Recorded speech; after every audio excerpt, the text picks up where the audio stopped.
Hello everyone, welcome back to my channel. তো তোমরা সবাই কেমন আছো? আশা করছি তোমরা সবাই খুব ভালো আছো, আমিও খুব ভালো আছি। তো আজকে অনেক দিন পর তোমাদের নিয়ে চলে এসেছি ফুল ব্লগ। তো আজকে রবিবার যেহেতু আজকে ভাবছিলাম আজকে স্পেশাল কিছু বানানো যাক। তো এখন বর গেছে চিকেন আনতে, আর এদিকে আমি সব জোগাড় করছি। তো চলো তোমাদেরকে দেখাই।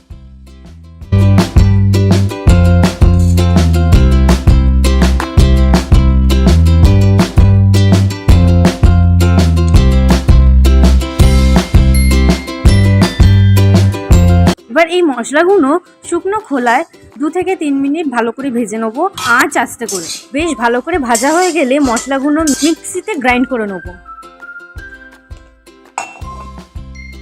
কিছু বলবে না? হ্যাঁ, কেন কোনো কথা বলতে নেই নাকি?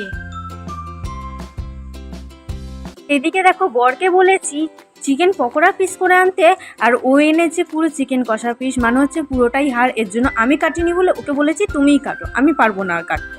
চিকেনটা ভালো করে ধুয়ে নিতে হবে।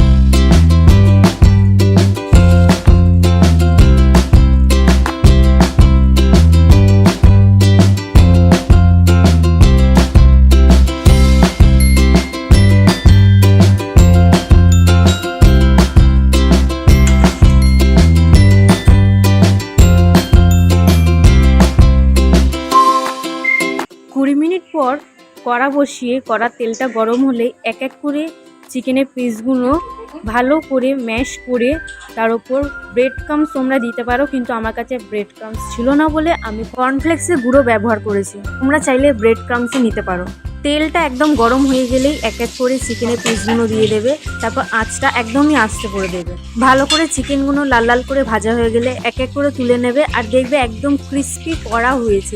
এরকমভাবেই আঁচ আস্তে করে ভাজতে লাগবে। তারপরেই রেডি হয়ে গেল আমাদের চিকেন পকোড়া। খেতে কিন্তু খুব দারুণ হয়েছিল। আমি বললে তো হবে না, যার জন্য মানিয়েছি সে খেয়ে রিভিউটা দিই। এই রিভিউ কেমন হয়েছে খেয়ে বলো, কেমন হয়েছে মুখে বলো। খুব সুন্দর। তো যার জন্য বানিয়েছি তার তো ভালো লেগেছে। আশা করছি তোমরাও ট্রাই করবে, তোমাদেরও ভালো লাগবে। তো আজকের মতো এটুকুই, আবার দেখা হবে পরের ভিডিওতে। টাটা।